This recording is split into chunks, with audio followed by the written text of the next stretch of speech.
Здравейте, скъпоценни светии! Здравейте, мили хора! Аз съм пастор Емил Зурнаджиев и съм пастор на Български християнски център Светлина в град Щутгарт. Намираме се в Германия и днес искам да освободя едно послание, което всъщност целта на това послание е да докоснем всички хора, които не са повярвали в Господ Исус Христос, защото Той е единственият, който променя живот и съдби.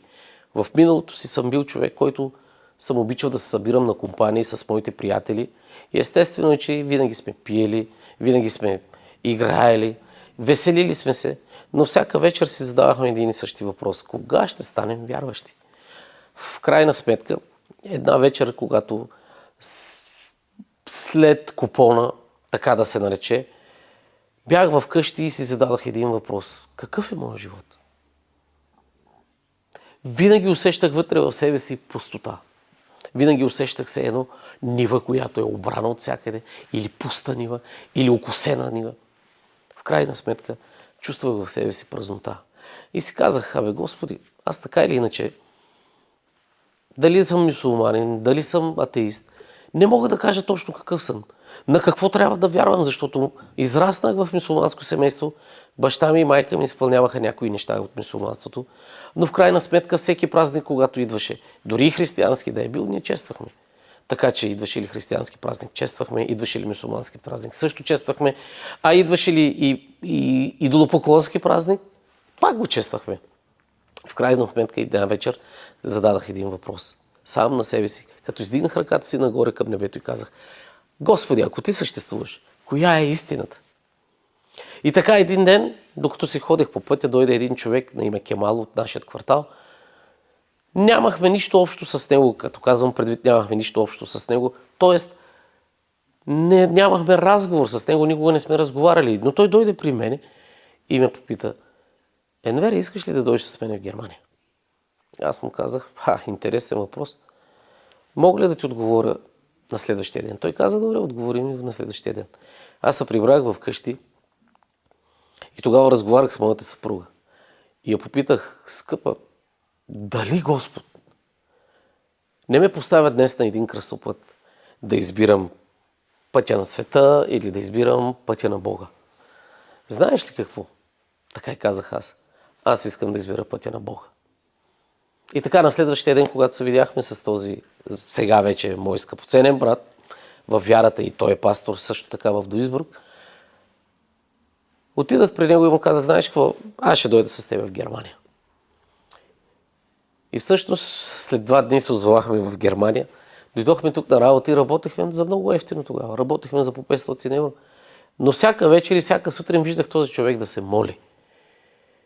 И то молише се всеки ден на колене.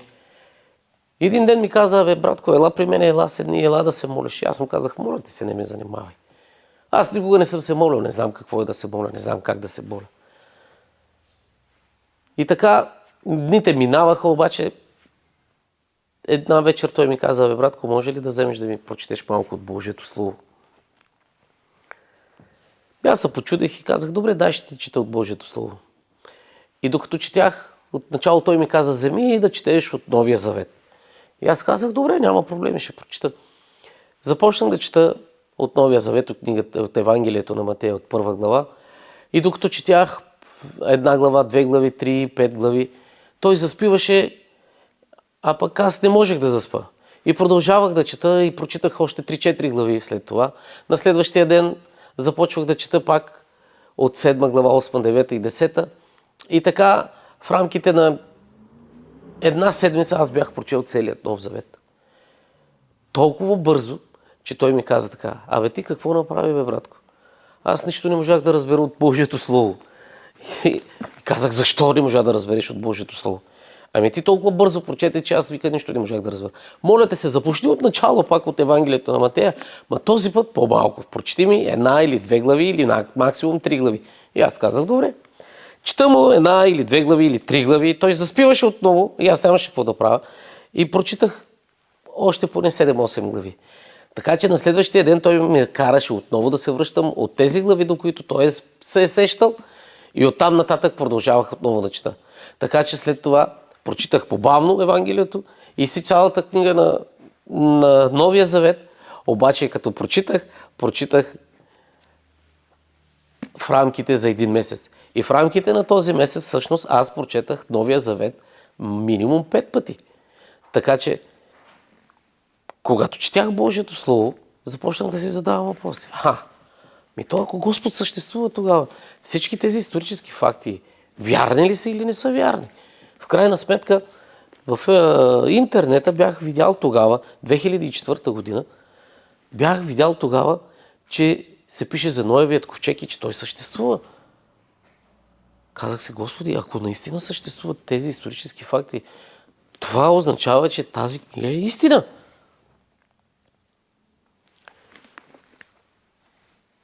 В крайна сметка, вече в рамките на 2 месеца, един от нас трябваше да се прибира за България, защото тогава, 2004 година, максимум един човек можеше да пребивава в Германия 3 месеца. Така че в рамките на последния месец един от нас трябваше да си отиде и той реши да си отиде. И аз останах самичък.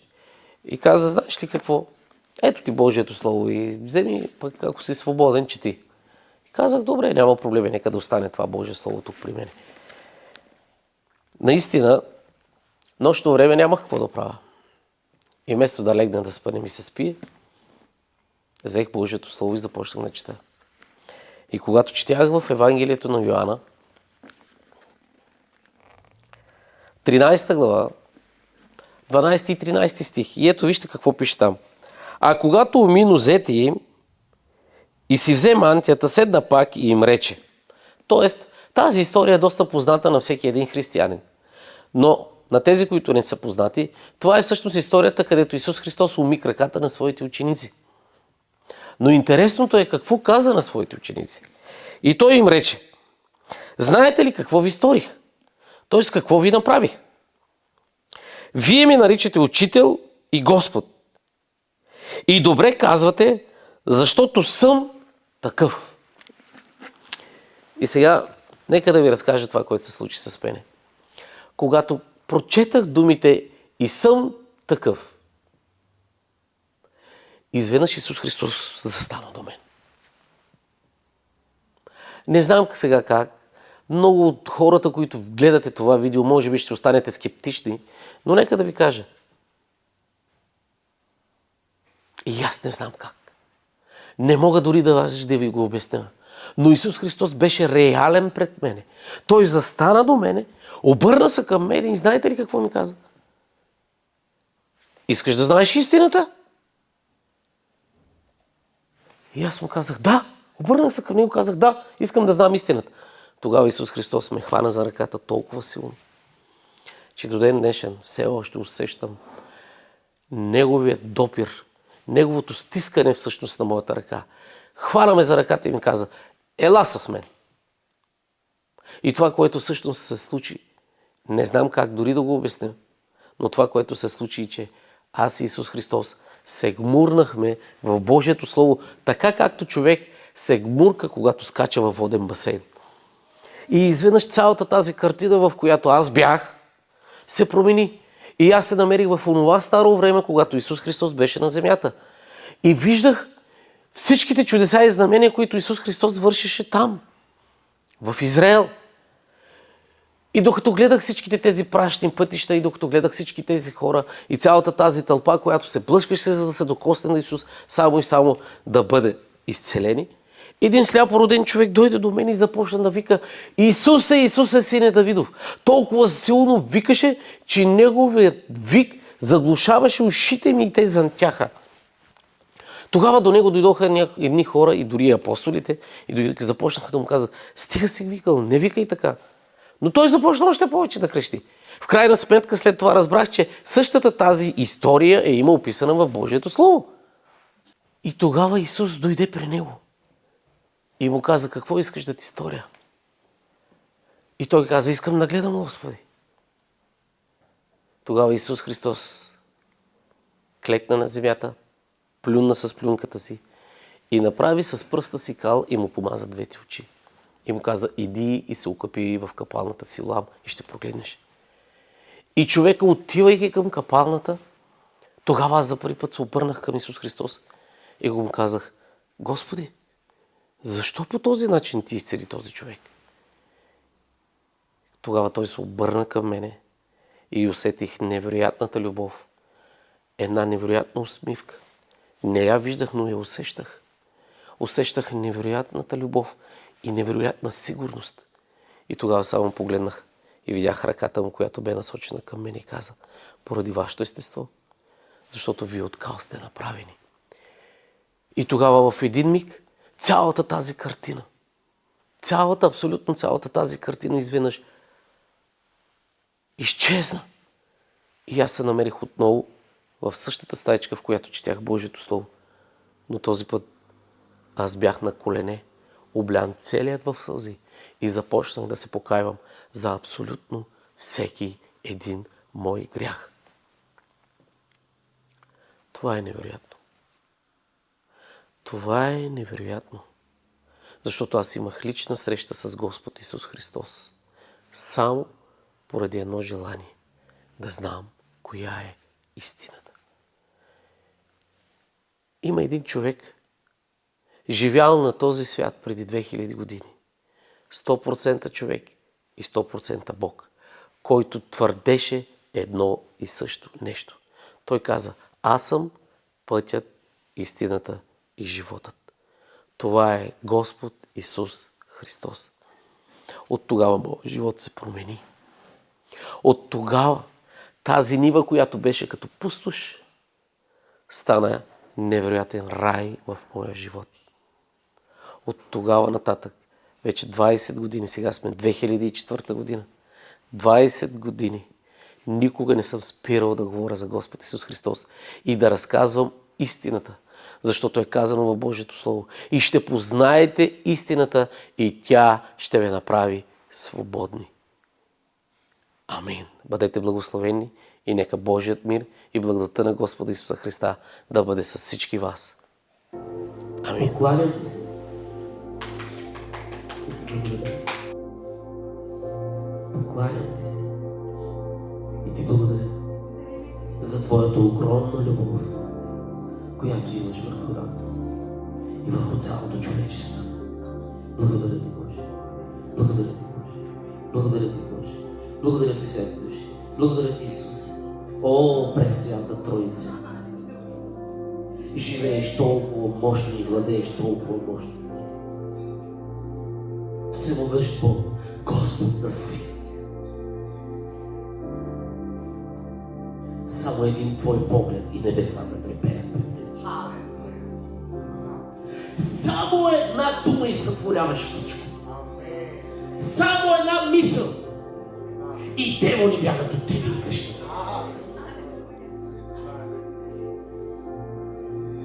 Ето, Боже, ето, предаваме се в Твоите ръце, предаваме се в Твоите ръце, предаваме се в Твоите ръце, предаваме се в Твоите ръце. Елай, владей, елай, царувай, елай, господарувай над нас, Господи Боже мой. Царувай, святи души, царувай, Господи. Благодаря. Благодаря. Благодаря. Благодаря ти, Святи Боже. Халелуя. Халелуя. Невероятен Бог. Господ на силите си. О, Боже! Предай ни вяра. Там, където не ни достига, Господи Боже. Предай ни вяра. Предай ни вяра в изцелението ни. Предай ни вяра в болките ни. Предай ни вяра в живота ни. Предай ни вяра в градежа. Защото Ти, Господи Боже мой,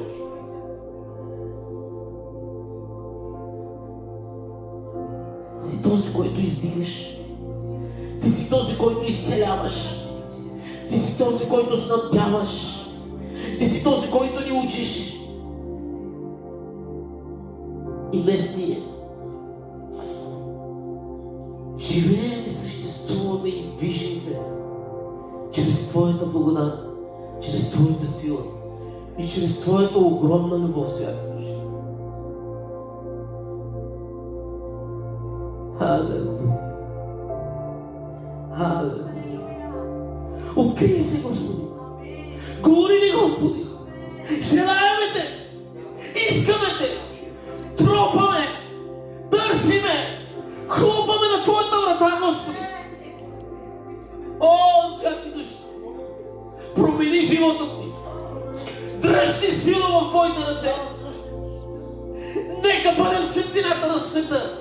Нека Твоята огромна любов, Господи Боже мой, да ни показва абсолютно всичко, което е необходимо, за да можем да живеем благочестив живот на тази земя. Да носим Твоята светлина, Господи. Да бъдем Твое лице, Твое отражение и да носим любовта Ти до всички народи и всички поколения. В името на Исус Христос Те моля за това. Благодаря Ти, Господи. Благодаря Ти, Господи.